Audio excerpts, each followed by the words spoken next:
Thank you, Inspector. Well, what can I do for you, Mr. Ridgeway? I want to see Colonel March. Oh, I'm afraid you can't. The Colonel's away. When will he be back? Not before next week. I'm afraid that will be too late. Well, maybe I could help you. What's the trouble? Inspector, I want you to arrest me. Oh, come, Mr. Ridgeway. We can't arrest people just because they ask us. This is a free country, habeas corpus and all that. But look, you've got to arrest me. Whatever for? Because if you don't... Well? I'm going to commit a crime. What sort of a crime? Murder. Well, now I think I've heard everything. But it's the first time that a would-be murderer... Are you sure that you're feeling all right, Mr. Ridgeway? Please, Inspector, this is no joke. And I'm not mad. I didn't say that you were. I'm very serious. It's like standing on a precipice in a nightmare. You've got to help me, Inspector. Now, take it easy, Mr. Ridgeway. Who exactly did you have in mind to kill?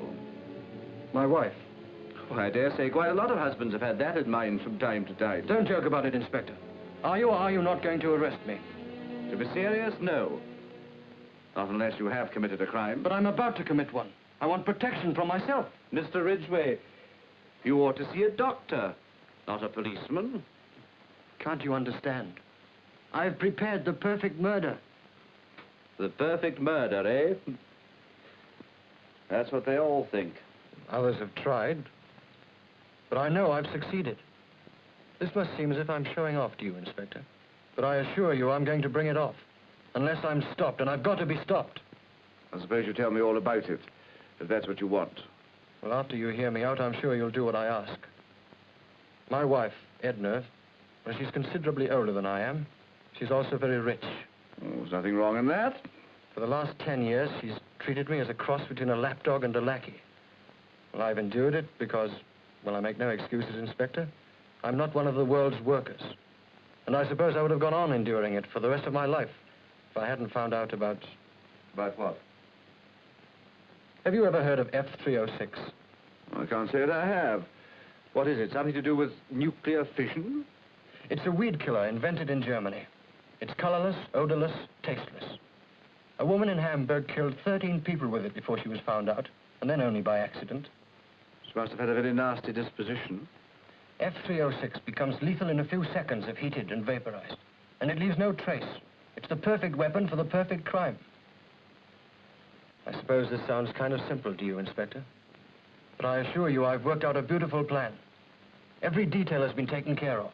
The time, the place, the alibi, the motive, and I'm afraid nothing can stop me, except a cell with a barred window. And you want to be locked up for the rest of your life? No, just for the next 3 days, that's all. That's all I need. Well, that was what he wanted, to be locked up. As a rule, it's the other way around. He had the whole thing worked out. The murder, the motive, the red herrings, even the date on which it might happen. You know, Ames, some forgers are just too clever. Now, this coin is supposed to have been minted in the 3rd year of the reign of the Emperor Domitian. And wasn't it? No, of course not. First place is not pure gold. And in the second place, the original of this forgery is a forgery itself. An enterprising Venetian by the name of Vittorio Camelio made a specialty of these coins in the 14th century. You mean that... I mean that if you're going to forge something, make sure that nobody's got there ahead of you. How about this man Ridgeway? What did you do? Well, what could I do? I threw him out, politely. Do you think that was wise? Well, what else was there to do? If we were to treat every crank and lunatic... My dear Ames, we all know that after every spectacular crime, dozens of cranks and lunatics write in and confess it. But I must admit, I've never known of one who did it before the fact. Well, maybe Mr. Ridgeway was unique. But I had no legal grounds to detain him. Perhaps not, but still, in order to be on the safe side, I think you might have had him watched. My dear March, we have to deal with enough real crime without worrying about imaginary ones. Perhaps not so imaginary. Take a look at that. Oh, don't tell me that he... Right there on the front page. Heiress dies. Last night at her country seat in Gifford, Herefordshire, the Honourable Mrs. Edna Ridgeway died suddenly. A well-known society hostess, Mrs. Ridgeway was the only daughter of the late Hiram Douglas, founder of Douglas Enterprises. Hiram Douglas. Hiram. I knew I'd heard that name before somewhere. Should I let the local police know? No, Ames. I think we'll take a trip up to Herefordshire ourselves. I'd like to inspect the collection of the late Hiram Douglas. Collection of what? Hiram Douglas was a well-known collector of Roman coins and medals before his death, some 10 or 15 years ago. But what can his collection possibly have to do with the death of Mrs. Ridgeway? Might have a great deal to do with it, especially in the light of that. From the Honourable Mrs. Edna Ridgeway.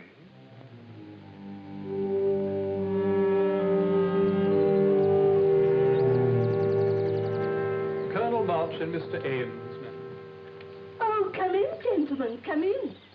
Some tea, Jenkins. Very good, madam. Good afternoon. My name is March. I heard what Jenkins said. I am not deaf, you know. I want you to have a look at my cacti, Colonel. Number 21's looking terribly depressed, don't you think? It is a little droopy. Epiphyllum truncatum, isn't it? Oh, you're a friend, then. I felt it the moment you came in. You grow all these yourself? Indeed I do. I adore them. They have souls, I am sure. And do you know what? They are grieving for my niece. Your niece? Yes, poor Edna. I am Miss Douglas, her aunt, you know. I have lived with her ever since she was so little. And now she's dead. You knew that, didn't you? Yes, we read the sad news. It must have been a great blow to you. Blow? Edna was a fool. She hated cacti. She'd no feeling for any green thing. She's better off dead. Would you like some tea? I suppose you're from the lawyers. Well, not exactly. We're collectors. Of cacti? Oh, amongst other things. Is Mr. Ridgeway in? He isn't. He went out with her, with the witch. Milk and sugar? Neither, thank you. And you, Mr. Ames. Whatever you say. Isn't that like a lawyer? Won't commit himself. Oh, then I shall have milk and sugar. That's better. Thank you. Miss Douglas, you said something about a witch. Oh, of course. Mind you, I wouldn't tell this to the police. My mother would never let them in by the front door. Such vulgar people. I quite agree. Now, about the witch. Oh, that girl. Calls herself Jennifer Lane. I bet you anything she was born plain Jane. But that's not the worst thing about her. She has designs. Designs, madam? Yes, on Peter. Poor boy, he's helpless. Clay in her hands. I do believe that she's cast a spell on him. He might even marry her, now that poor Edna is dead. Would you like some cake? It's delicious. I made it myself. Thank you. Thank you. She's a thief, too. You mean Miss Lane? Who else?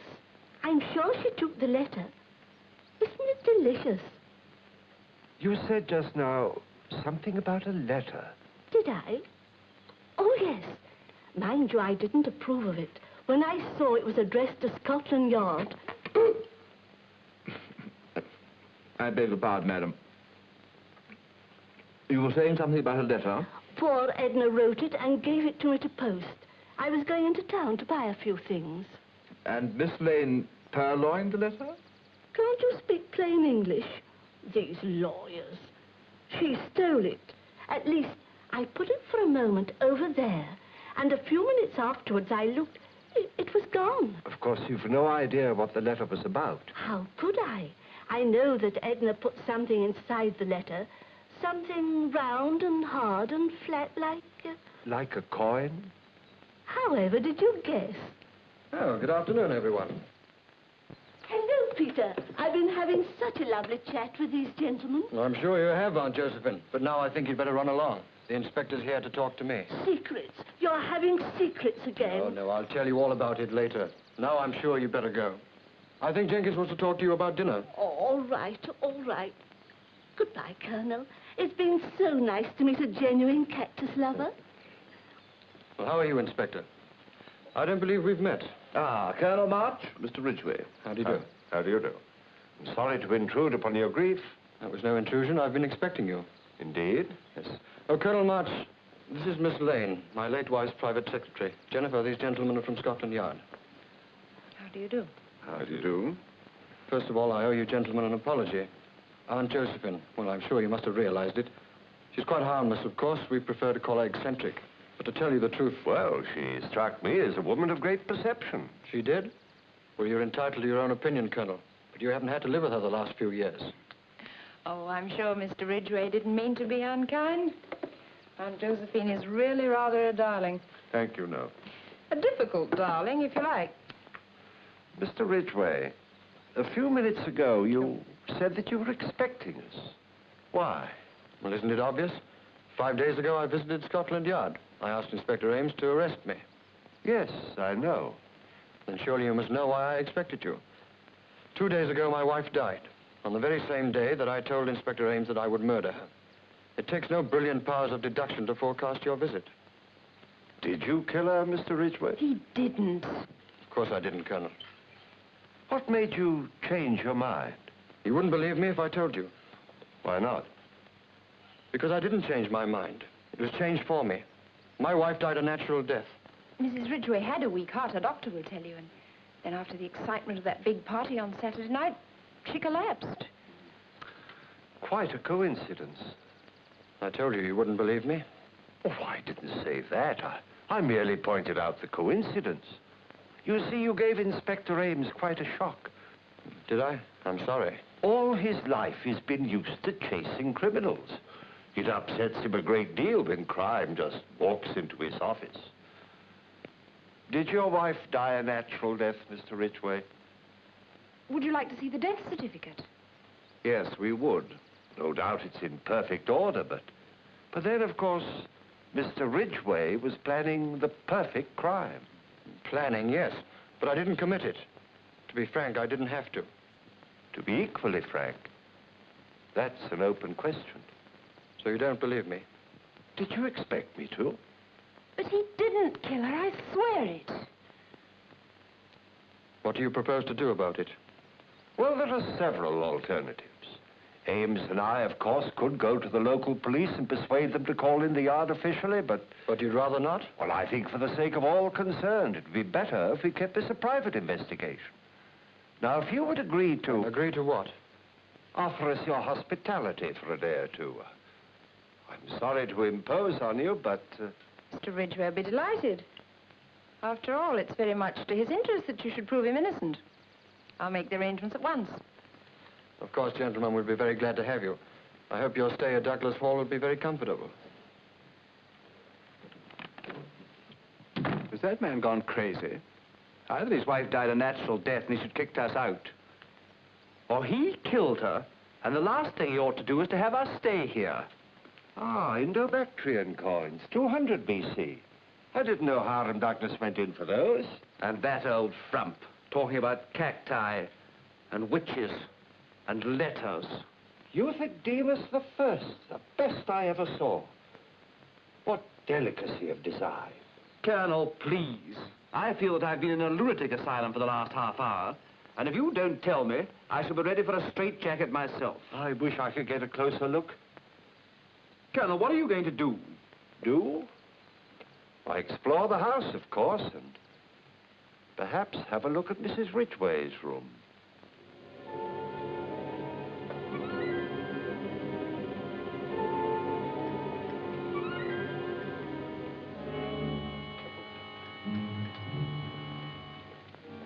Oh, Miss Douglas. Oh, it's the lawyers again. This is Mrs. Ridgeway's room, isn't it? Oh, yes. I locked it at once after she was found. It's been like that ever since. And no one's been in? No, no one at all. I wonder if you could let us have the key. Whatever for? Well, she may have left some valuable papers there that could be of service to us. Oh, yes. But I hope you won't upset anything. Oh, no, we'll be very, very careful. Thank you. It's quite all right, Miss Douglas. We won't remove anything without your permission.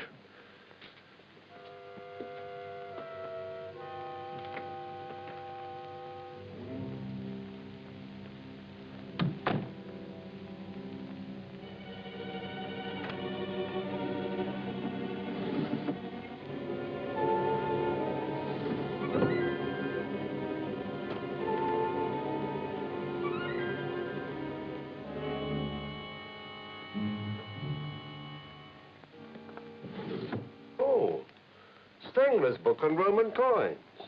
Good man, Stengler. Rather given to sweeping conclusions. Ames, have you ever heard of serendipity?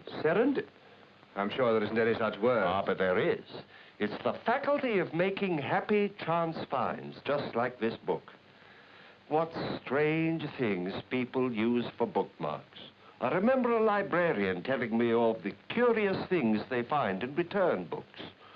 Combs, bacon rind, money. Apparently, Mrs. Ridgeway preferred a cigarette. Do you think there's anything important in that? Custom made, too, with her initials on it. The last one she had in her room that night. The box is empty, and so is the ashtray. Well, what now? Questions, Ames, questions. The backbone of any investigation. This is a very peculiar household. A rather nervous, reluctant host, very watchful secretary, a strange old woman more interested in the health of her plants than in her niece's death. They each have a story to tell, Ames, and tell it they shall.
Are you all right?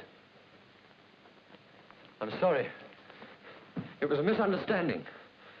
You have strange ideas of hospitality. I thought you were a burglar. What are you doing down here anyway? Inspecting your collection of coins. I'd no idea you'd mind. Of course I mind. You've got no business to be snooping around here in the middle of the night. I have every reason to stop you from... From what? Well, from tampering about with those coins. They're very valuable. Are they? What happened, Peter? A slight case of attempted murder. Well, it's your fault. I beg your pardon. You provoked him. Can't you see he's on the edge of a nervous breakdown? How much can a man take before... Jennifer! Take it easy, Mr. Ridgeway. Now tell me, are you a coin collector? No, I'm not. At least I'm no expert. Ah, then that could explain it. Explain what? The discovery I just made when you, interrupted me. What on earth are you talking about? I'm talking of the fact that certain of the best coins have been removed from the collection and forgeries put in their place. But perhaps you knew. That's absurd. We know that your wife kept you short of money. Supposing you had made the substitution, she became suspicious and threatened to expose you unless you broke with the enchanting Miss Lane.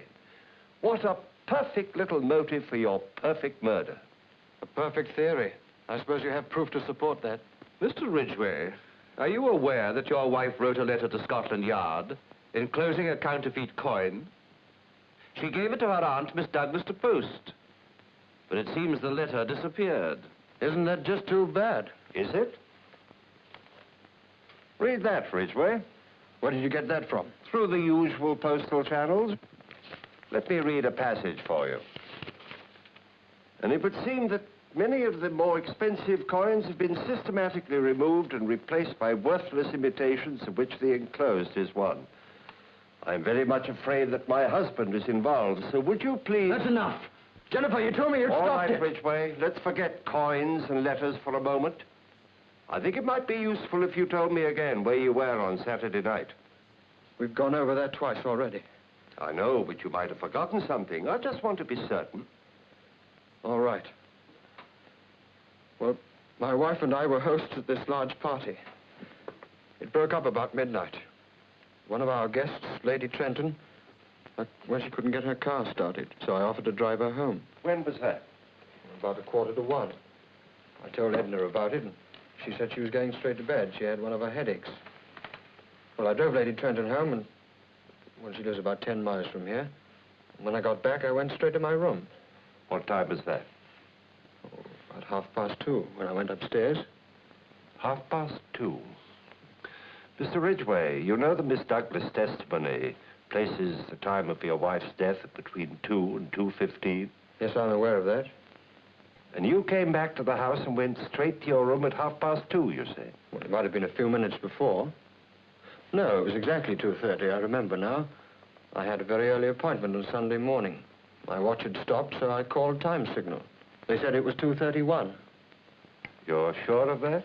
Quite sure.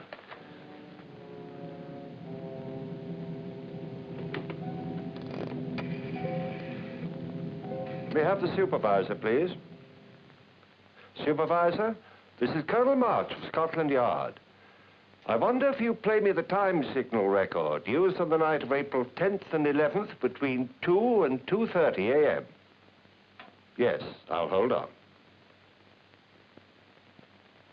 All right, I'm ready.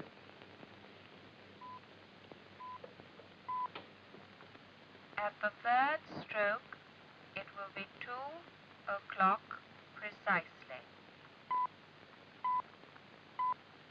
At the third stroke, it will be 3 o'clock and 10 seconds. Thank you, that's all.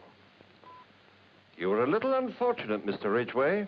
You chose the one day of the year when there's no 2:30 a.m. in England. You're mad. On that night, all clocks are moved ahead 1 hour for summertime. Mr. Ridgeway, I arrest you Not for so the murder fast, Inspector. We've got enough evidence now, surely. Perhaps even more than we need. You are up early, I must say. And what a noise you've been making. I'm so sorry, Miss Douglas. We'll try to behave ourselves now. If you'll just sit down. Very well. Mr. Ridgeway, Miss Lane, there are 1 or 2 points I'd like to clarify before I close the case. I thought you had closed it. Not quite. Have one, Ridgeway. I found them in your wife's room. They have her initials on them. No. No! Let me go! Let me go! Don't be a fool. You're very clever, Miss Lane. Perhaps a shade too clever. In spite of the fact that you planned Edna Ridgeway's death down to the smallest detail. No, you've got it all wrong. And when your accomplice weakened and went to Scotland Yard, you stole his crime. I didn't. It wasn't me that did it. Ridgeway had told you how F-306 worked when heated and vaporized. No, he never told me. And you injected the poison into Mrs. Ridgeway's cigarettes. You placed them in her bedroom. You knew she always smoked 1 or 2 before she went to sleep. And after her death, you removed them. Removed them all. All but this one, which unknown to you, she had used as a bookmark. You didn't flinch from killing her, but you couldn't stand by and see the man you were determined to marry die from a poisoned cigarette. You've built up a very fine theory, Colonel. But it won't stand up in court. You've got to prove things there. You stole the letter that Mrs. Ridgeway wrote to Scotland Yard, and after her death you posted it, because you thought if the worst came to the worst, Ridgeway would be arrested. And your motives? Greed. Yes, greed. And perhaps jealousy. You're very proud of yourself, Colonel. Proud of your brilliant brain and your skill in trapping me. Well, let me tell you something. You'd never have done it at all if it hadn't been for that stupid, spineless wiggling over there drink.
Thank you.